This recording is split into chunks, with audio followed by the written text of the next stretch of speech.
And then it's so long. Yeah, but they might have. Wait a second. I don't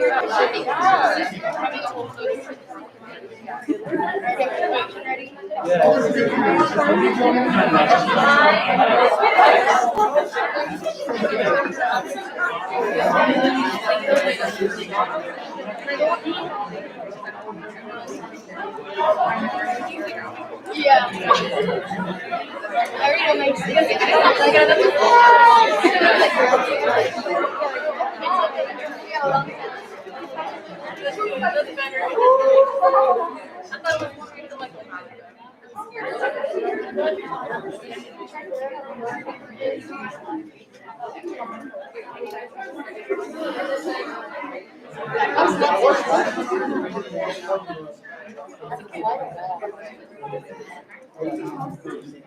all my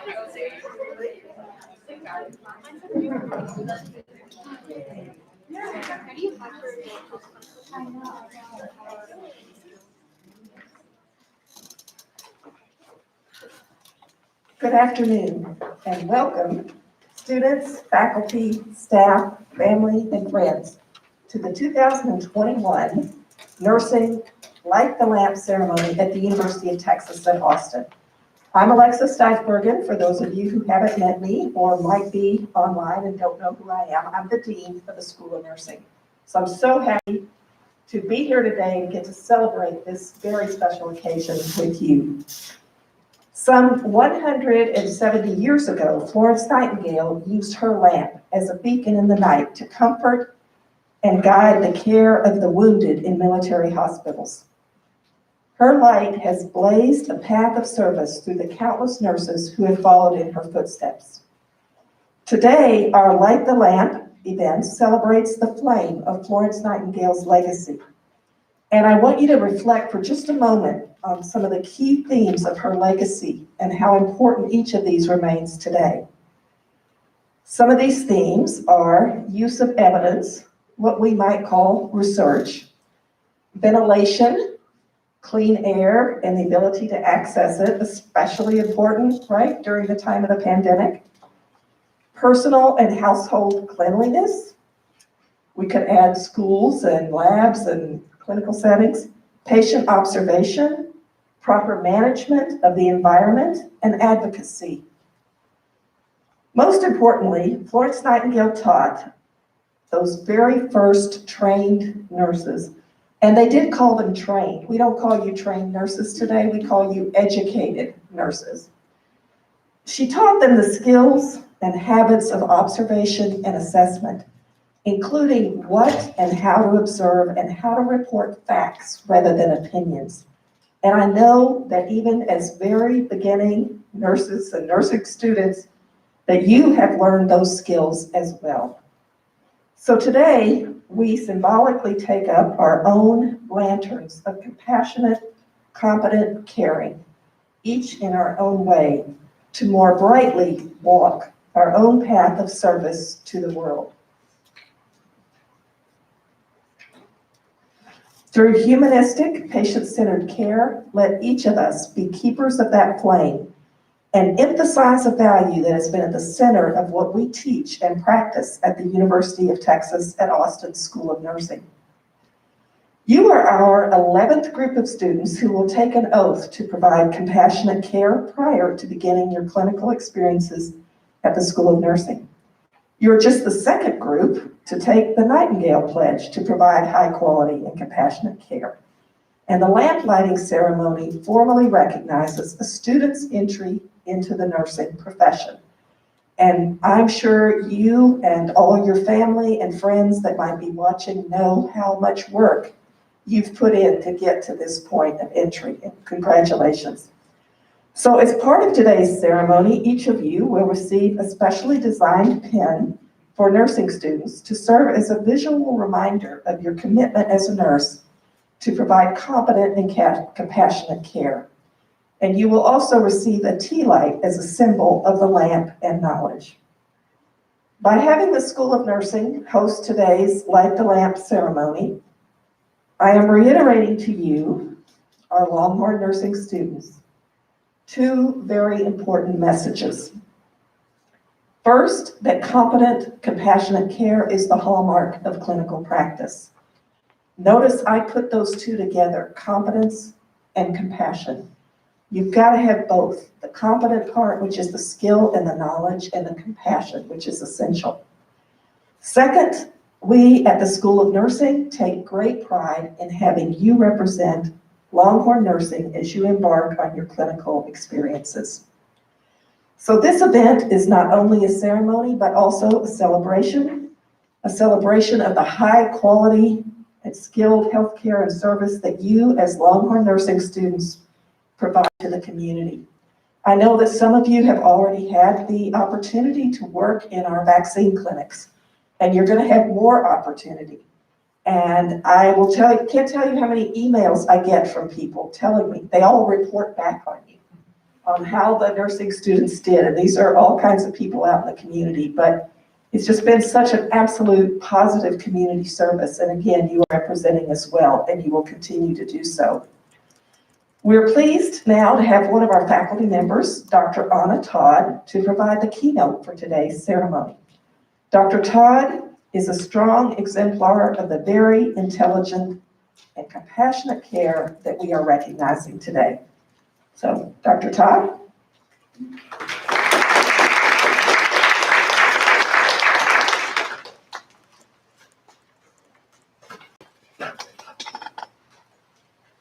Good afternoon. I recognize some of you. How are you doing today? I'm just waiting on a microphone. I'm trying to scream, but I can't. Thank you. Okay, so welcome.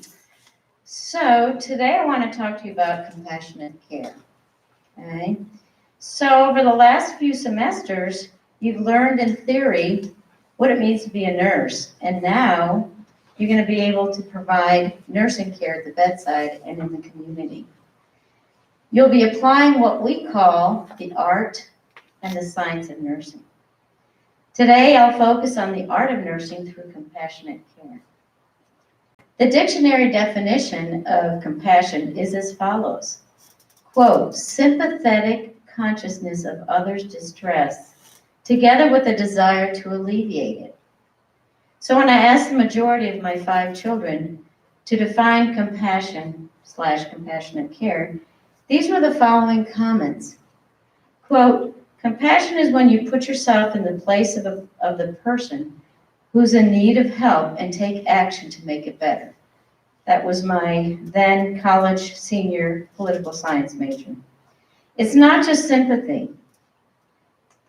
My next child I interviewed said, compassion is when you feel empathetic towards your patient and you meet them where they are and then do something that will help them be independent. Compassionate care is when you notice a gentleman who's been wearing the same dirty socks for a week in rehab and you ask him if he wants a fresh pair of socks. The other daughter's an OT. Compassion is walking around in someone else's shoes so you can help them. It's my nurse. Compassion is gentle, kind, sympathy. Compassionate care is when you take the time to engage in your patient. It's the little things you do. That's my son who's a lawyer. I didn't interview my oldest child because he's a financial advisor and half the time he's not in a great mood, depending on the market. Okay. So from my small survey, I was able to get a sense that compassion can have slightly different meanings, but consistent is the notion that compassion is a sentiment that serves as a catalyst, that fuels an action, a caring action. Compassion and compassionate care is the core element of nursing. In fact, compassion is so essential to nursing that the very first provision of the ANA Code of Ethics, who remembers that? Remember that? Raise your hand. If not, I'll let you know what it is. Okay. The ANA Code of Ethics states, quote, "The nurse practices with compassion and respect for the inherent dignity, worth, and unique attributes of every person," unquote. So what does compassionate care look like? Who of you has ever been in the hospital or know somebody in the hospital? Yeah. I can tell you from my own personal experience as a patient after 2 back surgeries, I recall most of those nurses just gliding in. They would come in, they'd say, with their very, very gloved hands, which we all like you to do, okay? But the question and the lack of presence. Hi, I'm so-and-so, what's your level of pain on a scale of 1 to 10? I wanted to say 4.2758. And they glide in, give you the medication, and glide out. There was one nurse in all the time that I 2 back surgeries. She was a seasoned nurse. She was actually an instructor who actually sat down. She put her chair next to me. Wow, what a shocker. She looked at me and made eye contact, looked at me in my face and said, "How are you?" And I just looked at her and I said, wow, those are music to my ears. I felt like saying, are you talking to me, not at me? And she knew why it was so important that day that I needed that support. That was being present. Her presence made a lot of difference. Okay, so, all right. So another example, I have a good friend of mine who happens to be, she's a geriatric clinical nurse specialist. She happens to be blind. She's not working anymore as a nurse, but she was at the time. And she had a patient that she was a care manager for, a 90-year-old man who ended up in the hospital. And his wife was too sick to come. She ended up being admitted into the hospital as well. And they were both on the same floor. They were both on the same wing. They'd been married for 65 years and never been apart. So my very, very compassionate nurse friend decided she'd be creative. She said, I want them to be together at the end of life, because we knew that probably the wife was going to die. So she went down to the ER and said, hey, I need a stretcher. And at first they were like, you're not messing with my stretcher. She talked him into it. She brought the stretcher up, put him on the stretcher because he was too weak to be able to even be in a wheelchair, and brought that stretcher to right next to his wife's bedside. Brought the stretcher and the bed at the same level so that they could hold hands until she passed away. That is compassionate care. So I have the privilege of watching my students in public health. And I watch how they deliver that compassionate care as they listen to the stories of the women experiencing homelessness at the Trinity Center. And I've heard so many of the friends at Trinity Center comment on how important it is that being present, to listen, that they're being listened to. And that's what it's about, being present and caring. And they said they thank them for listening when nobody else does. And they literally would say that. I really appreciate your students because they listen to me. That's compassionate care. So these are a few of examples of compassionate care. It's a manifestation of the art of nursing. Well, walk around in your patient's shoes, empathize with them. And most of all, act on it so that you can help your patients maintain independence and dignity. So I'd like to add that while you're practicing compassion, you need to practice self-compassion. You probably have heard people say, how can you take care of others if you don't take care of yourself? Most of us choose the nursing profession to nurture and care for others, right? And many of us in the profession ignore our own self-care and fail to engage in self-compassion.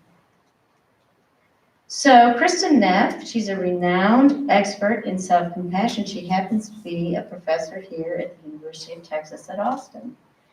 She defines self-compassion as a self-attitude that involves treating oneself with warmth and understanding in difficult times and recognizing that making a mistake is part of being human. She goes on to say that being self-compassionate is treating yourself in the same way that you treat a good friend when you're having hard times, when you fail, or you notice something you don't like about yourself, by being supportive and loving. It's that. Give yourself a hug. So remember, while you're busy making a difference in your patients' lives, which I undoubtedly know you will, please take time to mindfully shower yourself with self-compassion. And know that you're not supposed to be perfect. Florence Nightingale, as the dean said, she was the lady of the lamp and the embodiment of compassion and our role model for compassionate care. And she was named that because she had the reputation of carrying that lamp in the darkness to provide support to suffering soldiers in the Crimean War. The lamp symbolizes the light that we bring as nurses to our suffering patients at the bedside and the community. A very special role. The light is the hope we give to patients through our compassionate care. Remember to embrace that privilege. It is a privilege we have as nurses to make a difference. Now more than ever, I ask you to continue to carry the lamp and be the light in the darkness, especially during these times. So today marks the celebration into your opportunity to become one of the countless nurses who are passionate about compassionate care. Go forth and carry the lamp proudly. I'm going to leave you today with a poem. All right. This poem was actually a poem that we work with an agency that does respite care for persons with mild to moderate dementia. It's a program called House of Friends, and they actually were the ones that shared this with me. The poem is, "What do you see, nurse? What do you see, nurse? What do you see? What are you thinking when you're looking at me? A crabby old woman, not very wise, uncertain of habit, with faraway eyes, who dribbles her food and makes no reply. When you say in a loud voice, I do wish you try, who seems not to notice the things that you do, and forever is losing a stocking or shoe, who resisting or not lets you do as you will, while bathing and feeding the long day to fill. Is this what you're thinking? Is this what you see? Then open your eyes, nurse. You're not looking at me. I'll tell you who I am as I sit here so still, as I do at your bidding, as I eat at your will. I'm a small child of 10 with a father and a mother, brothers and sisters who love one another. A young girl of 17 with wings on her feet, dreaming that soon now a lover shall meet. A bride soon at 20, my heart gives a leap, remembering the vows that I promised to keep. At 25 now, I've young of my own, who need me to guide in a secure, happy home. A woman of 30, my young now grown fast, bound to each other with ties that should last. At 40, my young sons have grown and are gone. My man's beside me to see I don't mourn. At 50 once more, babies round my knee. Again we know children, my loved one and me. Dark days are upon me, my husband is dead. I look at the future, I shudder with dread. For my young are all rearing young of their own, and I think of the years and the love that I've known. I'm now an old woman and nature is cruel. 'Tis just to make old age look like a fool. The body it crumbles, grace and vigor depart. There is now a stone where I once had a heart, but inside this old carcass, a young girl still dwells, and now and again my battered heart swells. I remember the joys, I remember the pain, and I'm loving and living life over again. I think of the years all too few gone too fast, and accept the stark fact that nothing can last. So open your eyes, nurse, open and see. Not a crabby old woman. Look closer, see me. Congratulations.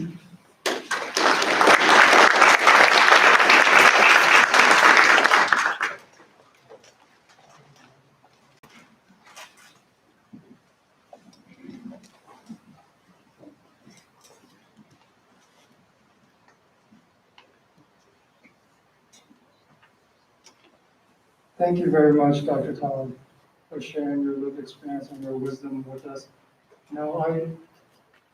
This is my 11th event for this, and every time I hear Dr. Todd speak and she's sharing that poem, it always makes me reflect and appreciate the lives and appreciate all the work that nurses and all of you as nursing students are going to do. So thank you so much for sharing your moments with us.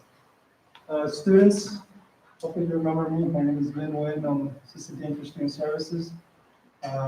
Congratulations for reaching this milestone. I remember your initial milestone was your freshman year. I think y'all were about this high. And now, I barely recognize y'all. You went through your chemistry, anatomy, micro, skills labs, and now you're here. Now you're going to be working with actual patients, and I'm really happy and really proud of you. In fact, I'm so happy I actually wore my Longhorn socks. Yeah, so congratulations. I'm so happy to see you all where you are now. So another student that I saw when he was only like yay high too, freshman year, it's Chris Lagon. And he's going to come up here and share with you his experience. He's no longer J1. He's graduated from that, and he wants to share with you his experience, so that it could be as smooth as it was when I'm right, Chris. Right. All right. Come up here, Chris. Chris Lagon.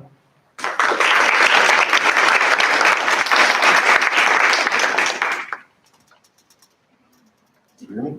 Right there. Good evening, everyone. Oh, come on. You guys can do better than that. Good evening. It's much better. My name is CJ Lagon, and I'm a J2, and I will be sharing my J1 experience with you to give you a jump start on your J1 experience, but in particular, your clinicals. First off, I would like to congratulate each and every one of you for reaching this pivotal point in your nursing school journey. This is truly an accomplishment that you should be very proud of. As I once sat in the chair that you sit in now, I often thought of the speaker that was speaking at my Life in Life ceremony. As she was speaking, I wondered, how much of what I learned was actually going to be used going forward. Now, I know what you'll be thinking. Do we need to do more med cards? The answer, yes, a lot more in fact. And to tell you the truth, they get a lot more complicated actually. All of these skills and the other things that you've developed over the course of your journey are finally coming to application. The majority of the time that you have spent in the classroom and open lab were in theory. Now is the crucial start of the connection between theory and real life practice.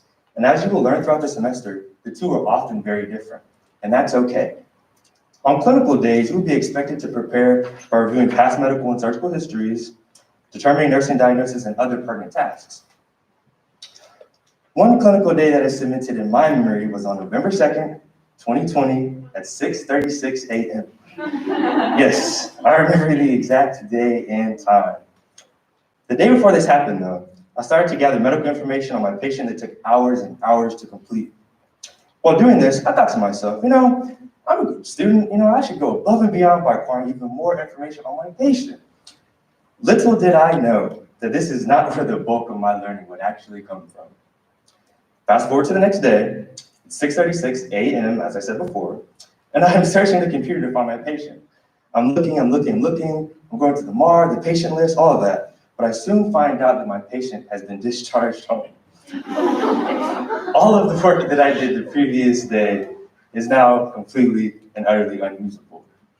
I had to quickly find a new patient that I did not know, of course, search for new meds, learn new disease process, gather other pertinent information all on the fly. I share this story with you today not to scare you, but to tell you that this is where the real world learning happens. Over the course of the semester, you will face circumstances that you've never encountered before, or have yet to be prepared for. In these clinical situations, you will find that you are struggling to learn everything, or that you do not know everything. Even though this can be extremely challenging, and I mean extremely challenging, this is where the learning connections take place. These moments of growth will help you to become a great nurse. Where there is struggle, there is progress. As we all know, COVID has heavily impacted the way in which we operate our lives. If there is a single piece of advice that has helped me the most throughout my J1 semester, it would be the Spartan's Creed. The Spartan Creed goes, sweat more in battle so you may bleed less in war. And I'll say that again, sweat more in battle so you may bleed less in war. For us, future nurses, this virus is our new war front that is filled with many challenges and ambiguous situations. So I encourage all of you to continue to sweat more in clinicals, continue working hard, continue putting in the hours studying, so when the time comes for us to step up, we can surpass these challenges and ultimately save more lives. Thank you very much for letting me speak tonight, and Godspeed be with you.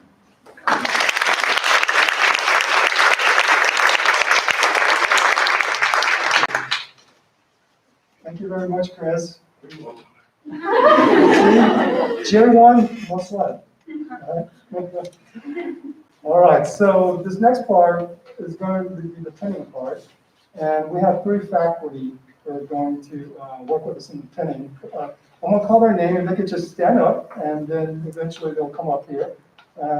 Dr. Janice Hernandez, Miss Amy Holland, and Miss Esther Nawachi. So what's going to happen is each one of them are going to come up here. They're going to read your names. You're lucky that they're reading your names, because I used to read your names, and they're much better, right? And then they're going to call 3 names at a time. And just to help you out, we have markers down here, so you can just pick a spot. Then you're going to come up here. You're going to turn around, facing the camera back there. So this is your moment of fame. You're going to self-pin, right? And then we can get to clap and scream, and then you go back, and then the next name will start. So if I could have Dr. Hernandez, are you first, or is Ms. Holland? I'll go first. All right, you're good. So, Ms. Holland.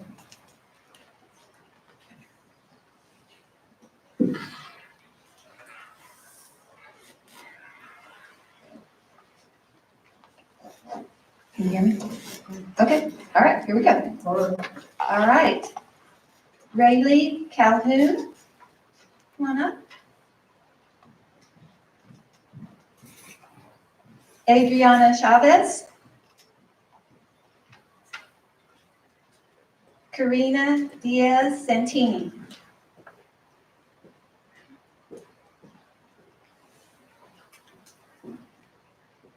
So you can self-pin.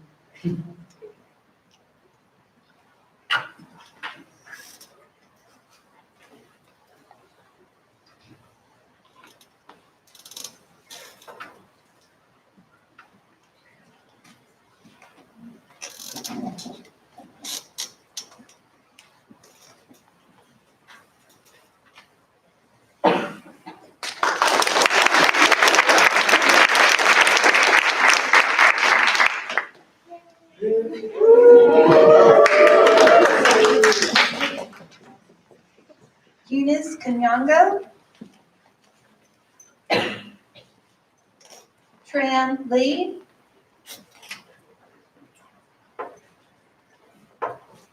Lovisa Nylander,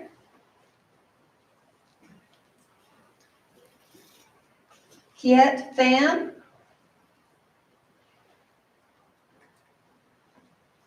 Megan Ridley.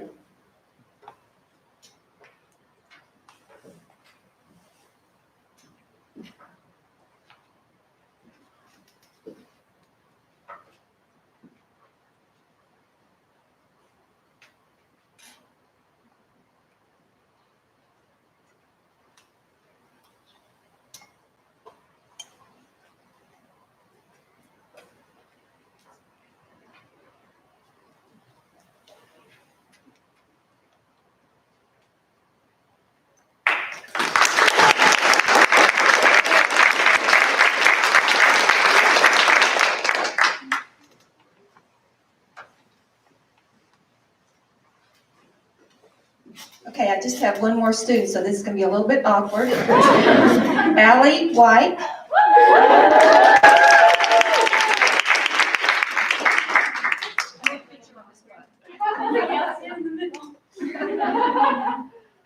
I'll stand up here.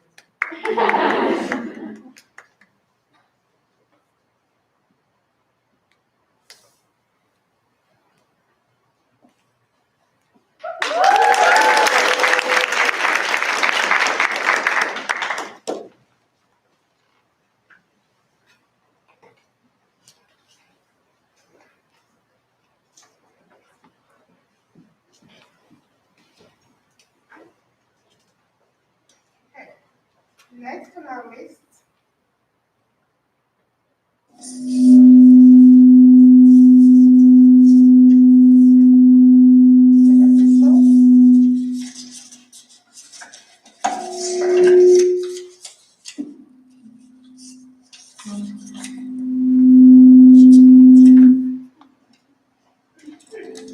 Sorry about that.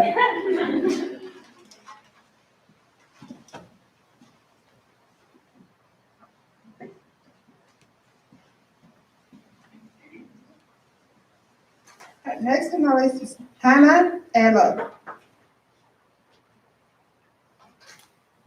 Camille Vaughn. Kelby Rostra.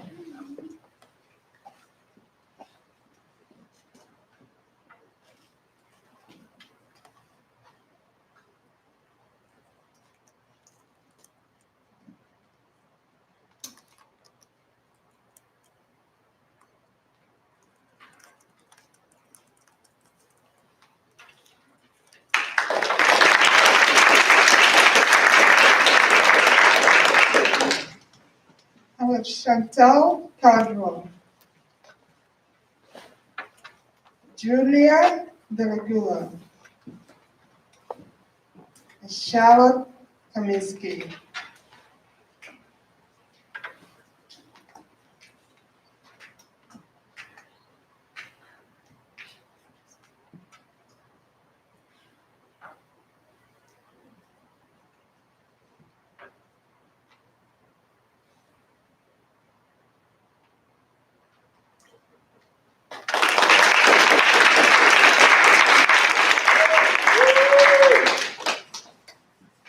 Fable Kingsley, Kelly Keto, and Samantha Medigen.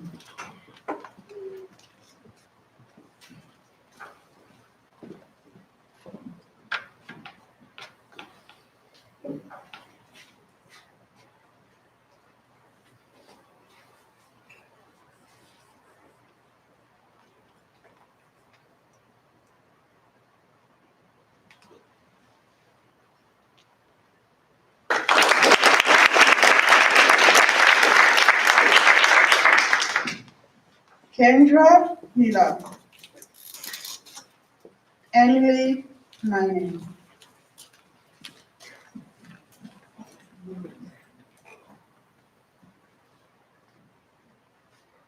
Lucy Felon.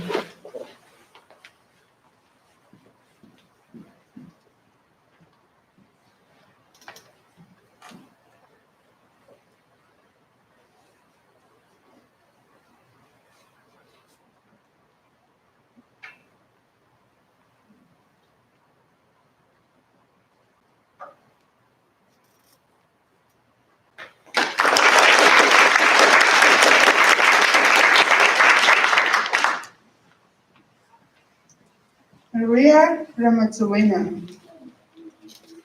Miranda Rivera. Gillian Rodriguez.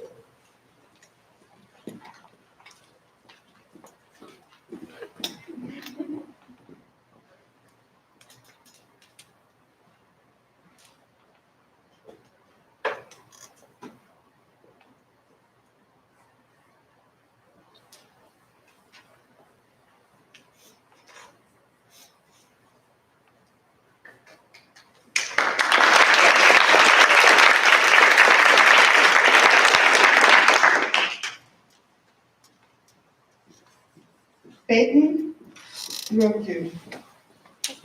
Abigail Tolman. And Catherine Wong.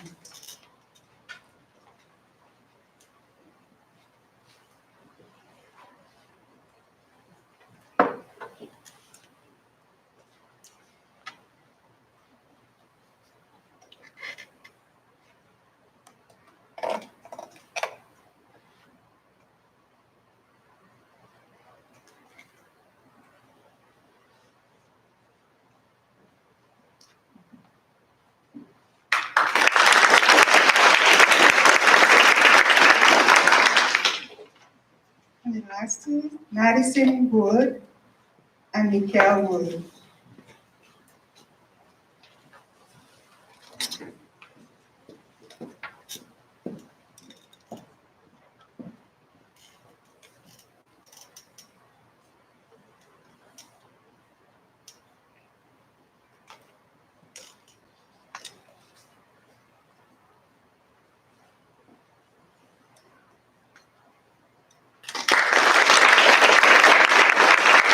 Thank you.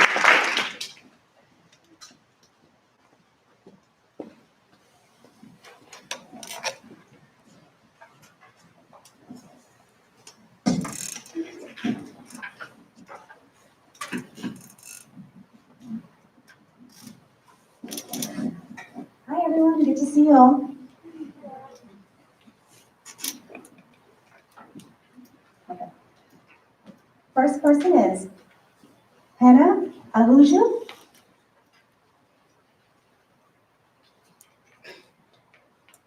Destiny Monique Alexander.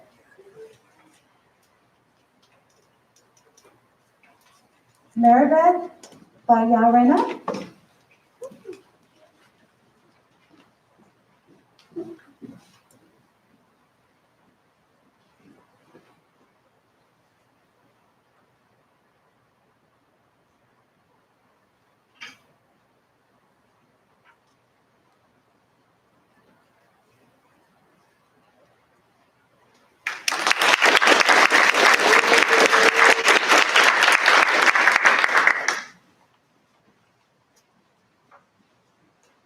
Rihin Bhakta.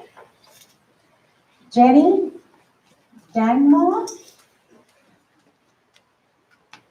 Olivia Montana Espinosa.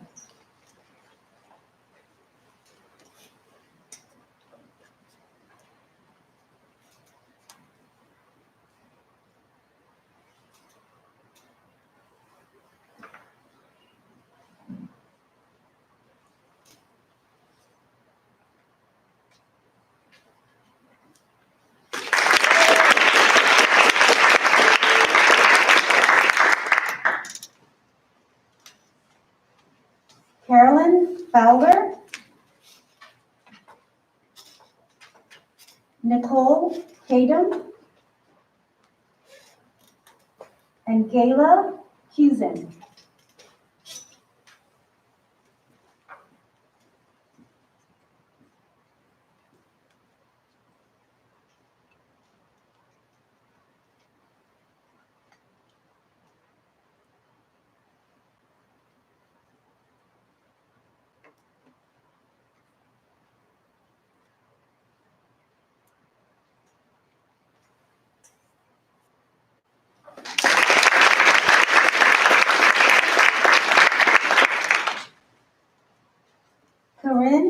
Lemaire,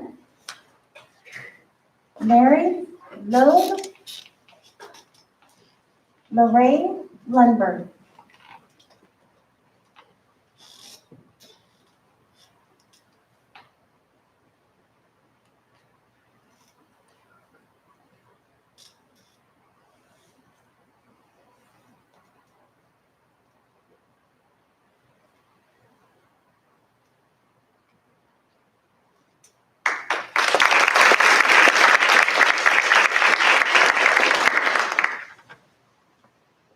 Adura Bemi Oshamjini, Jordan Roby, Mercy Angela Hallhill,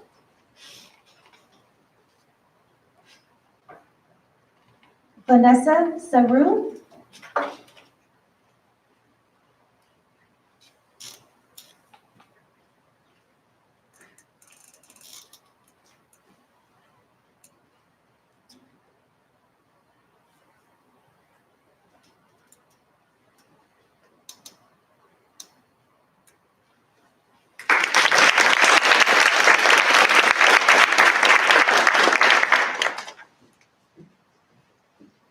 Mary Scales, Brianna Balika, Anna Marie Van Heerden,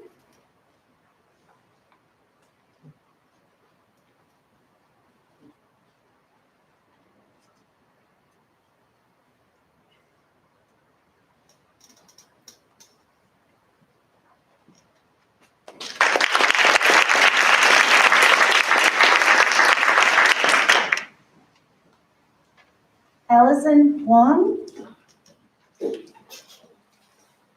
Omar Cardona, Julie Francis.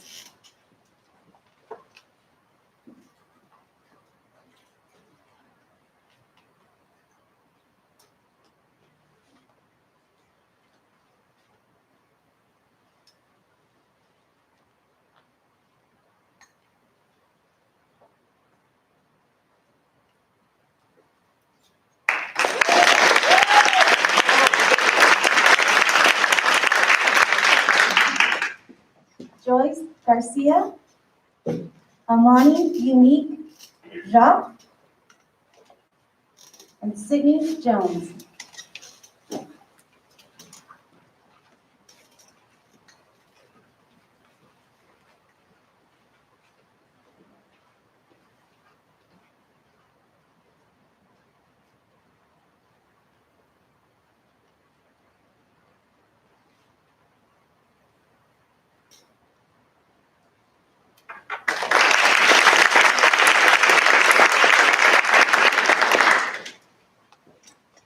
Marissa Liu, Reagan Milliken, Gwyneth Schuster.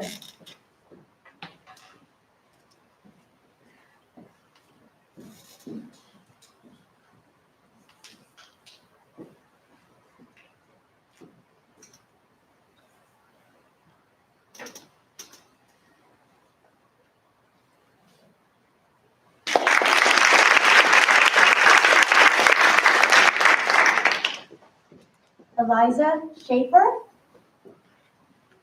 and Emma Trapp.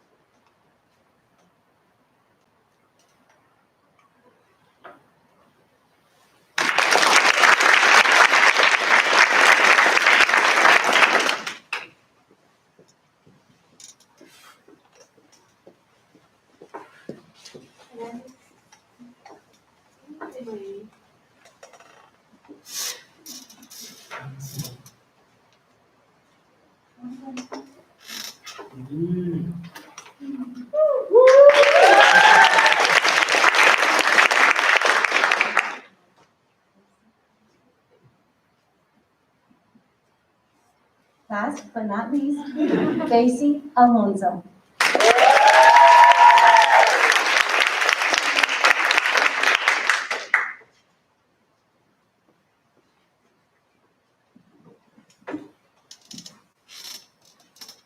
Congratulations again, students.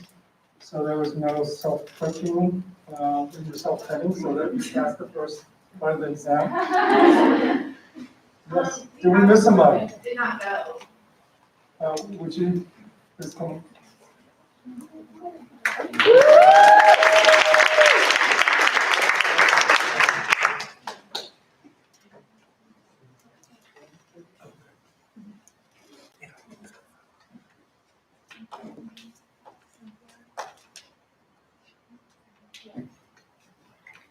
Sylvia Shen.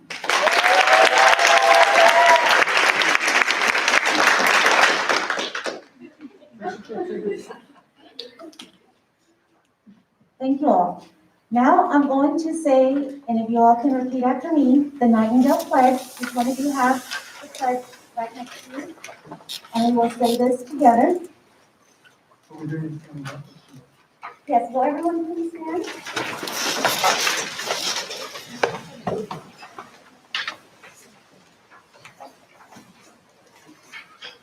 I pledge in the presence of this assembly to honorably practice my profession of nursing.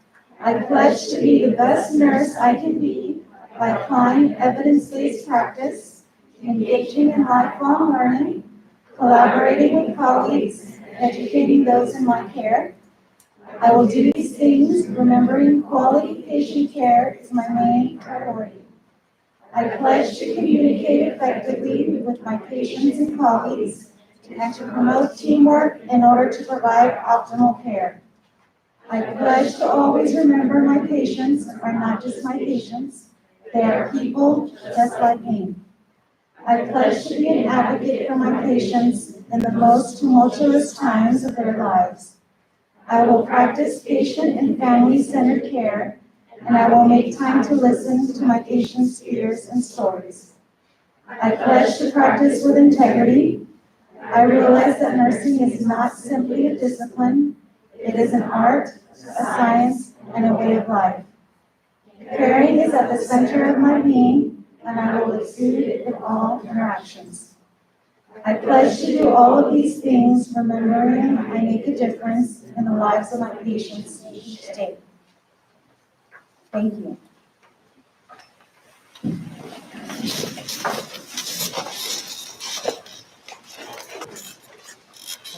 So students, yeah, one more thing that before we do that, I want to take this moment to thank Ms. Rita Ruiz for putting all this together. She worked really hard on it and to pay attention to making it as meaningful for you as possible, given the pandemic that we're in. Right? So the next part is I'd like you to now light your light, and then stand up, turn around, and Mr. Sean White is going to take a quick picture of it. Right, so just turn around.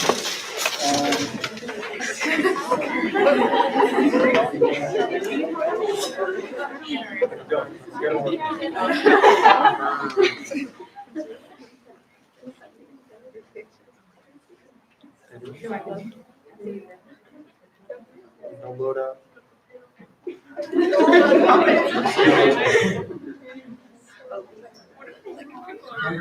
Let's go.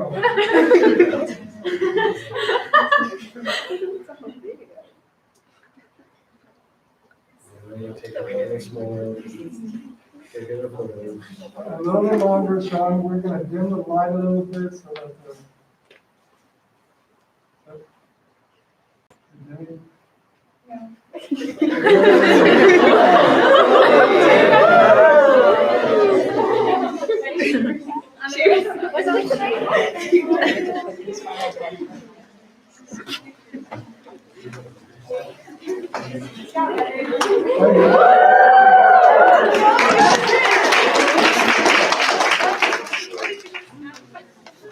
That's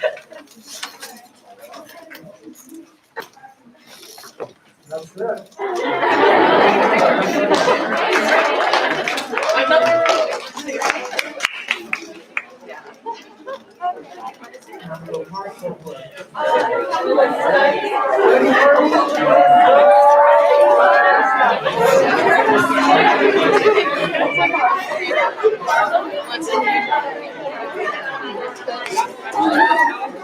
Yeah, I wasn't sure.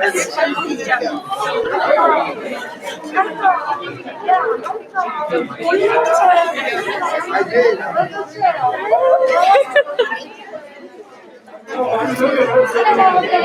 was like, oh, what do I do? Hey, Allie. Do you want to go?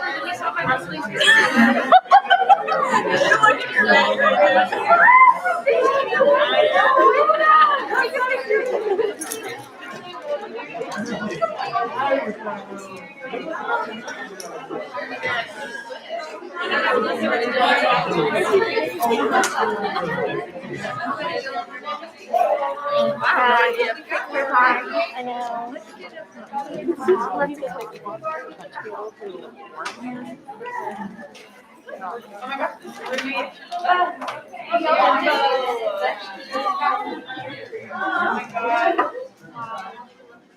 Wait, are y'all the only ones in? Yeah.